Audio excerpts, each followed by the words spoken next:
이제 제가 먼저 묵상한 말씀을 함께 나누도록 하겠습니다. 여러분도 잘 아시겠지만 제게는 항상 존재하는 질문이 있습니다. 그리고 이 질문은 여러분에게도 공존하기를 바라는 것이 있는데요. 이것입니다. 오늘날 기독신앙을 가지고 산다는 건 대체 어떤 의미인가 하는 것입니다.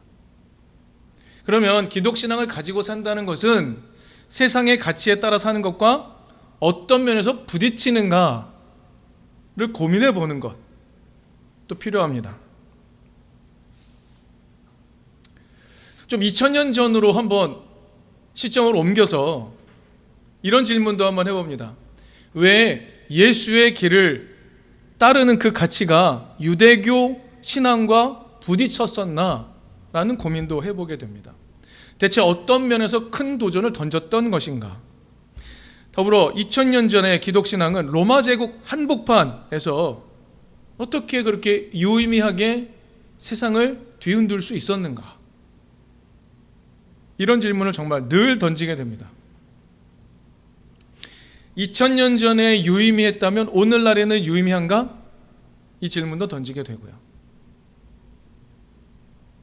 그래서 오늘은 바울의 이야기를 좀 살피면서 바울은 당시 세상에 존재하는 어떤 가치와 부딪혔는지, 어떤 가치와 용감하게 부딪혔는지, 그리고 어떻게 넘어설 수 있었는지를 좀 헤아려 보려고 합니다. 더불어 오늘날로 돌아와서 오늘날 기독신앙은 세상의 어떤 부분과 부딪히고 있으며 또 어떻게 도전해야 하는지 또한 살펴보려고 합니다. 오늘 말씀을 이해하기 위해서 로마서를 좀 살펴볼 필요가 있습니다. 로마서는 어디에서 누구를 향해 왜 기록이 되었는가를 살피는 일은 먼저 중요합니다. 로마서는 주후 57년경에 기록된 것으로 보입니다. 어디서 썼느냐?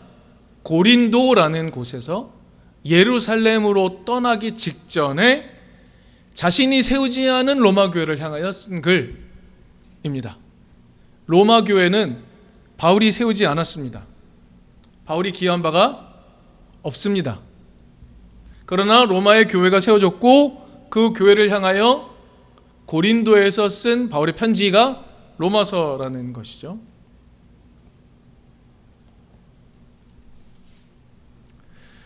사도행전 2장 성령 강림 사건이 등장하는 장입니다. 우리 성령 강림 후 성장의 기간을 지나고 있죠.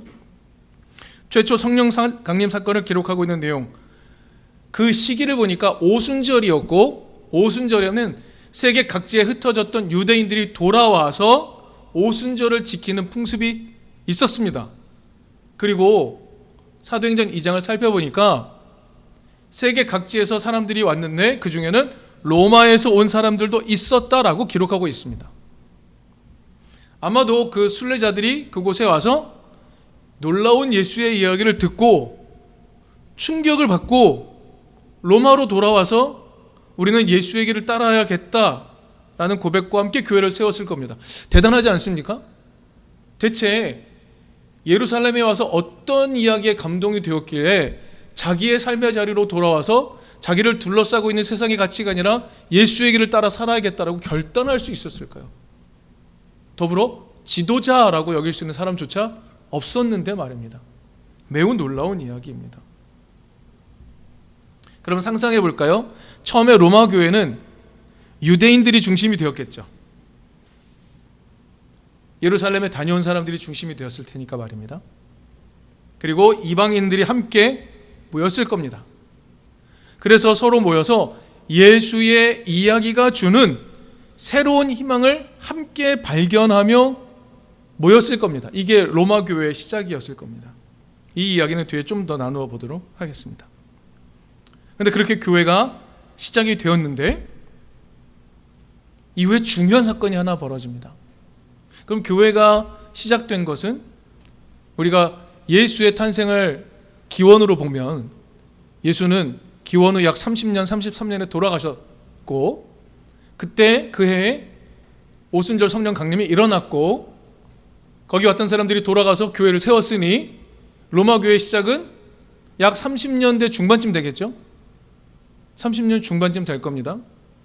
그런데 주 49년경에 약 15년 정도 흐른 뒤에 로마의 황제 클라우디우스, 성경은 글라우디오라고 표현합니다.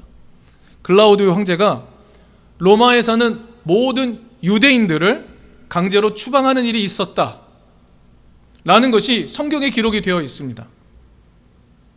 사도행전 18장 2절을 보면 이런 말이 나옵니다. 1절부터 보면 그 뒤에 바울은 아테네를 떠나서 고린도로 갔다. 거기서 그는 본도 태생인 아굴라라는 유대 사람을 만났다. 아굴라는 글라우디오 황제가 모든 유대 사람에게 로마를 떠나라는 칙령을 내렸기 때문에 얼마 전에 그의 아내 브리스길라와 함께 이탈리아에서 온 사람이다 라고 기록하고 있습니다. 그런 사건이 있었다라고 성경은 기록하고 있죠. 그럼 성경 밖에도 이런 기록이 있을까요? 네, 있습니다. 수에토니우스라는 사람, 아주 훌륭한 역사학자는 아닌 것 같아요. 그러나 그가 기록한 역사적인 의미가 있는 책이 있습니다.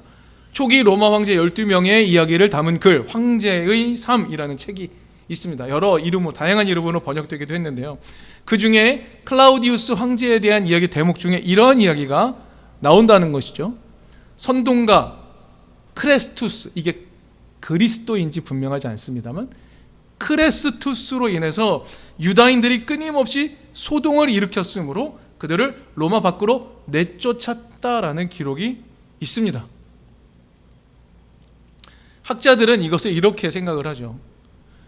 예수 그리스도, 크레스투스라고 사람들은 이해를 했는데 그리스도로 인해 사람들이 삶의 양식에서 모종의 놀라운 변화를 계속 일으키니까 로마 황제가 그들을 로마로부터 추방해버린 사건이다라고 이해를 하는 겁니다. 이런 사건이 있었습니다. 그럼 좀 종합해 볼까요?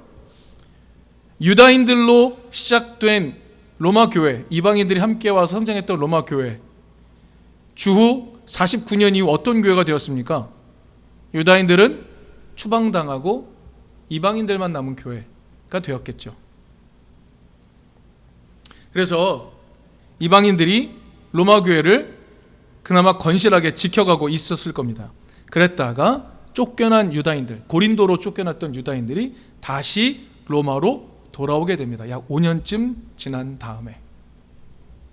그럼 50년대 초반쯤 되겠네요. 돌아왔습니다. 돌아와서 유다인과 이방 사람들이 로마 교회 안에서 평온하게 잘 지냈을까요? 그렇지 않았던 것 같습니다. 로마서는 이방인들과 유대인이 어떻게 그리스도 신앙 안에서 다시 하나가 될 수 있는지를 설명하고 이해시키는 데 많은 지면을 할애하고 있는 서신입니다. 바울은 주후 57년경쯤에 고린도에서 로마를 향하여 편지를 써서 보내는 것, 바로 그것이 로마서입니다.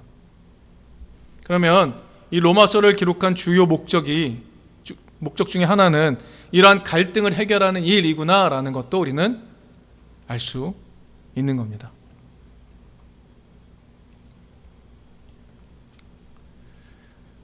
그럼 또 질문을 하나 던져보겠습니다. 유대인들에게 예수 이야기는 그래도 공유하고 있는 서사가 많기 때문에 조금은 쉽게 다가올 수 있었을 것 같습니다. 그러나 이방인들은 어땠을까요? 이방인들은 대체 예수의 어떤 모습 때문에 기독신앙의 길에 그렇게 열정적으로 투신할 수 있었을까요? 그 이유는 무엇이라고 생각하십니까?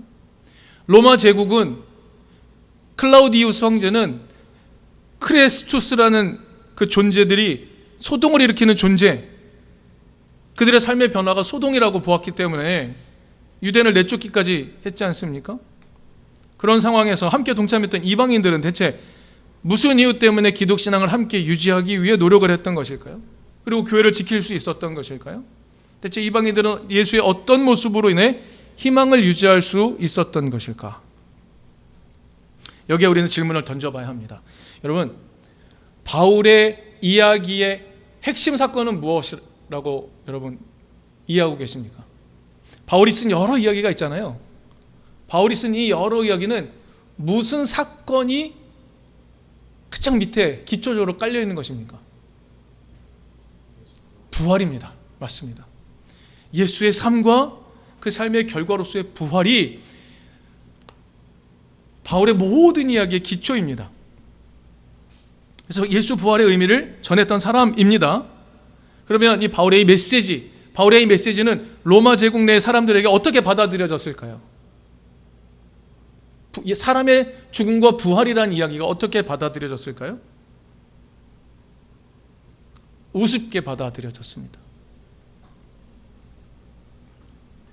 유대인들이 로마에서 쫓겨난 내용을 담은 사도행전 18장 바로 앞에 사도행전 17장의 내용을 보면 바울이 아테네에서 아레오바고는 법정과 같은 개념이라고 합니다.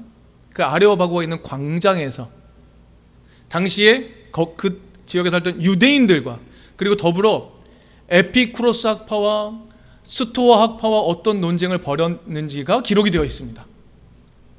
사도행전 17장의 내용이 바로 그렇습니다.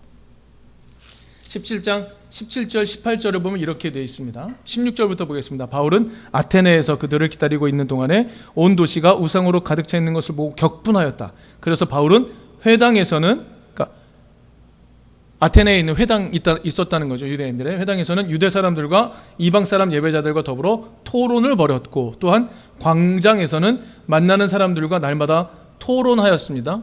누구였느냐? 몇몇 에피쿠로스 철학자와 스토아 철학자도 바울과 논쟁하였는데, 그 가운데서 몇몇 사람은 이 말쟁이가 도대체 무슨 소리를 하려는 것인가 하고 말하는가 하면, 또 몇몇 사람은 그가 외국 신들을 선전하는 사람인 것 같다 하고 말하기도 하였다. 그것은 바울이 예수를 전하고 부활을 전하기 때문이다라는 겁니다. 예수의 이야기와 부활의 이야기는 당대의 철학자들에게 도무지 이해가 안 되는, 세상의 가치가 도무지 이해할 수 없는 내용이었다라는 것이죠. 핵심 얘기 예수 부활이었습니다. 에피쿠로스 철학자든 스토아 철학자든 누군가 부활했다? 말도 안 된다라는 겁니다. 왜 그랬던 것일까요? 에피쿠로스 학파 여러분 기억나시죠? 에피쿠로스 학파는 어떤 학파였을까요? 까르페 디엠입니다. 삶을 즐겨라라는 것입니다. 세상은 우연히 생겼다라고 믿었습니다. 그래서 신이 있더라도 신은 세상에 전혀 관심이 없다라고 생각했습니다. 더불어 삶이 그러하니 죽음도 그들에게는 단순히 사라지는 것일 뿐 별로 중요하지 않았습니다. 그래서 주어진 시간을 행복하게 살아가는 것, 자기 자신에게 깊은 관심을 두며 내가 무엇을 원하는지를 성찰하며 살아가는 것, 이게 견유학파, 에피쿠로스 학파였습니다. 그러니 그들에게 죽은 다음에 다시 부활하여 살아갈 수 있다는 것이 의미가 있었겠습니까? 부활은 전혀 의미가 없는 이야기였습니다. 받아들일 수 없는 이야기였죠. 스토아 학파라는 사람들은 어땠을까요? 그 아레오바고라는 곳, 거기에 스토아 학파 그림이 있다고 합니다. 우리에게 유명한 그림인지는 제가 정확히 확인을 안 가봐서 모르겠지만 스토아 학파에 관련된 그림이 있다고 해요. 그러니까 아레오바고라는 곳은 스토아 학파의 쉼터였다라고 합니다. 스토아 학파는 어떤 사람인가? 스토아 학파한테 중요한 건 무엇이죠? 이성입니다. 이성을 발현하는 것이 중요하지, 감정은 중요하지 않은 것이죠. 그래서 우주가 우리에게 준 운명에 순응하는 것일 뿐이고, 이성적으로 도덕적 완성에 도달해야 되는 것이고, 육체는 영혼을 가두고 있는 것이기에 육체를 벗어나서 이데아, 순수 영혼의 세계로 들어가야 된다라는 것, 이게 전통적인 스토아파의 생각입니다. 그것이 구원이라고 믿었던 것이죠. 그런데 몸으로 다시 부활한다고요? 스토아파에게 부활은 말도 안 되는 이야기였던 겁니다. 당시 세상을 양분하고 있던 에피쿠로스 학파든지 스토아 학파든지 예수의 부활 이야기는 전혀 와닿지 않는 이야기였던 것이죠. 그런데 바울이라는 사람이, 학식이 꽤 있는 것 같은 사람이 등장하여 부활을 말합니다. 바울의 이야기는 내러티브는 이렇죠. 죽음은 모두에게 일어나는 일이지만 사는 동안에 예수의 길을 따라 어떻게 살아가는 것이 행복한 길이며, 죽음을 겪더라도 예수를 따라서 결국엔 의로운 부활을 맞이하는 것을 우리는 경험할 수 있다라고 말하는 것이죠. 이게 바울의 이야기입니다. 이 이야기 당대의 지식인에게는 웃기는 이야기였습니다. 바울의 메시지는 당대 세상에서 받아들여지지 않는 이야기였습니다. 이 느낌을 오늘날 우리의 삶으로 가져와 봅시다. 여러분, 우리가 기독교라고 말하고 기독신앙을 말할 때 우리가 생각하는 하나님 나라의 그림은 오늘날 세상이 말하는 그 그림과 일치합니까? 그렇지 않아 보입니다. 오늘날 우리 이든교회가 말하는 하나님 나라의 그림은 사람들에게 우스갯거리처럼 여겨지기도 합니다. 격돌하는 내용은 서로 다를 수 있지만 2000년이 지난 지금도 기독신앙으로 살아가는 것은 세상에 여전히 부딪히고 충돌하는 일이라는 것을 우리는 쉽게 헤아릴 수 있습니다.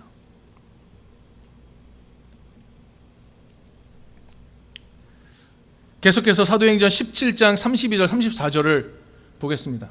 그러면 당시에 아테네의 사람들, 최고 지성들이 함께 모여 산다는 아테네에 있는 사람들, 아레오바고에 모여서 함께 철학을 논하며 함께 휴식하며 지냈던 스토아파, 에피쿠로스 학파의 사람들, 이 사람들은 예수 부활의 얘기를 다 거절한 것일까요?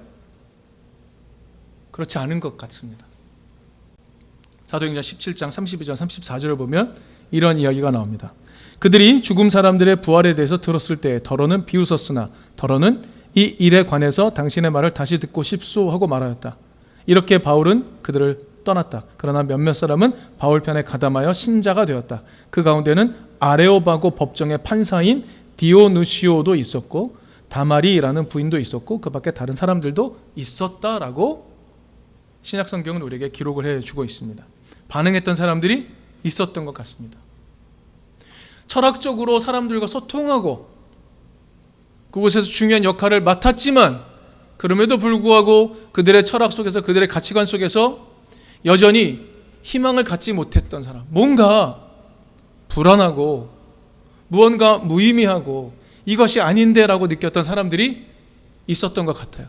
그래서 당시의 세상은 도무지 이해할 수 없는 부활이라는 얘기를 꺼내는, 그 부활에 이르기까지의 예수의 길을 이야기하는 이 바울의 이야기에 무언가 감동이 되어 바울의 이야기를 더 듣고 싶어 했던 사람들이 있었다라고 성경은 기록하고 있는 것이죠. 그럼 여러분, 이런 지식인이라고 말하는 사람들도 이런 변화가 있었다 기록을 하고 있으니 아주 평범하게 민중으로서 하루하루 살아가고 있는, 로마에 살아가고 있는 이방 사람들에게 예수의 이야기는 어떤 느낌이었을까요? 뭔가 다른 느낌이었을 수 있습니다. 뭔가 희망을 주는 느낌이었을 수 있습니다. 왜냐하면 사도행전의 성령 강림 후에 교회들의 모습들이 기록이 되는데 이 모습들이 로마 교회에서도 이루어졌다면 사람들은 로마 교회의 모습을 보며 저 길이 예수의 길이며 죽음에 다다를 수 있지만 결국 부활하게 되는 길이라고, 그럼 나도 한번 살아볼까라는 감동을 일으켰을 수 있습니다.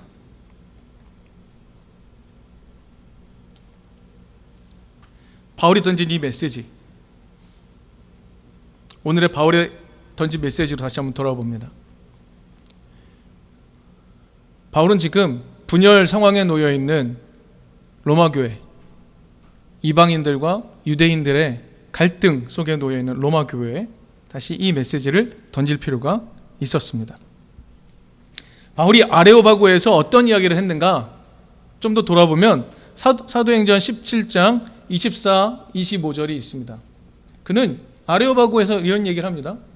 우주와 그 안에 있는 모든 것을 창조하신 하나님께서는, 지금 에피쿠로스는 창조주가 누군지 전혀 관심이 없습니다.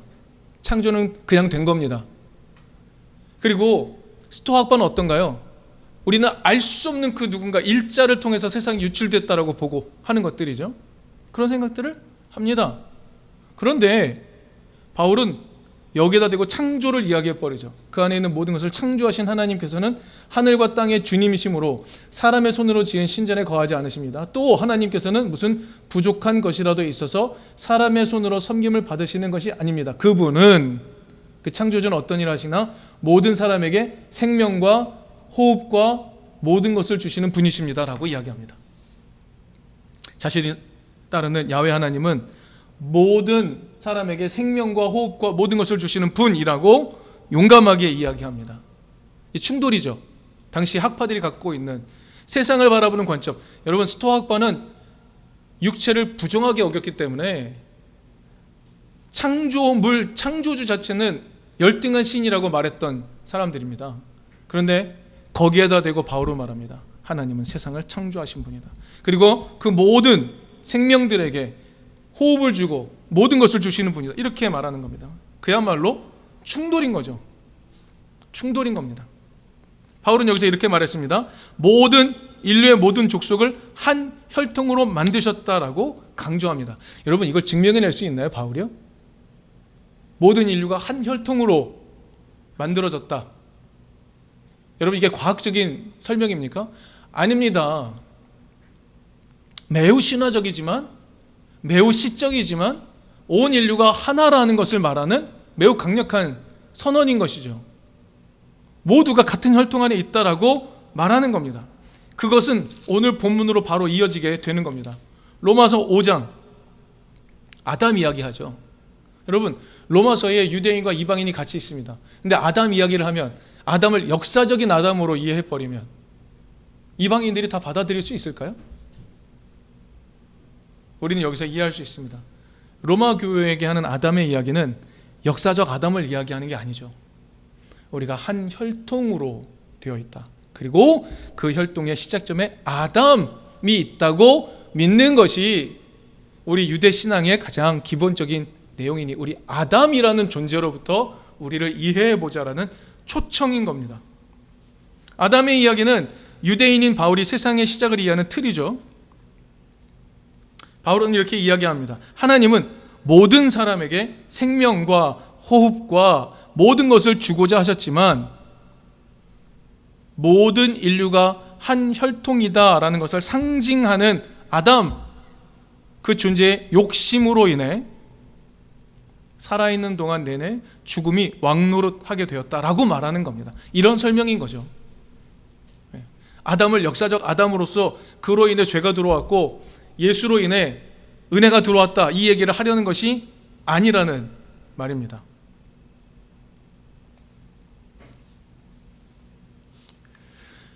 지금 로마 교회도 마찬가지로 그들의 삶의 현실은 매우 고통스러운 현실이었을 겁니다.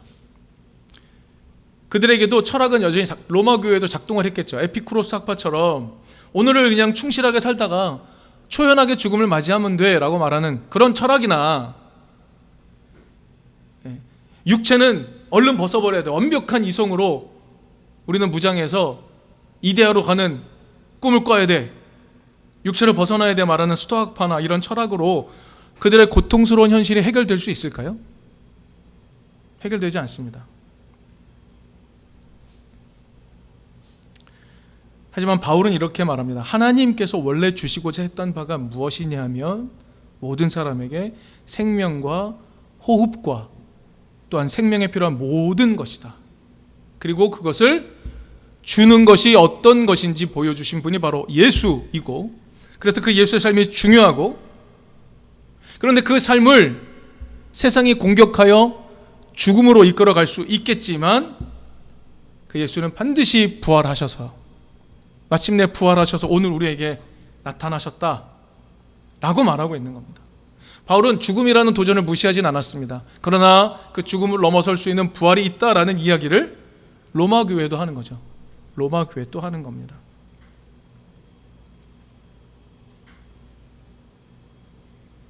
그래서 이방인들과 유대인이 이 하나님의 사랑 안에서 다시 화해할 수 있기를 바랐던 것입니다. 오늘 본문 5장 15절 앞부분에 있는 내용은 우리에게 매우 익숙한 내용입니다. 5장 앞부분에 있는 내용. 5장 8절부터 제 10절까지 한번 읽어보겠습니다.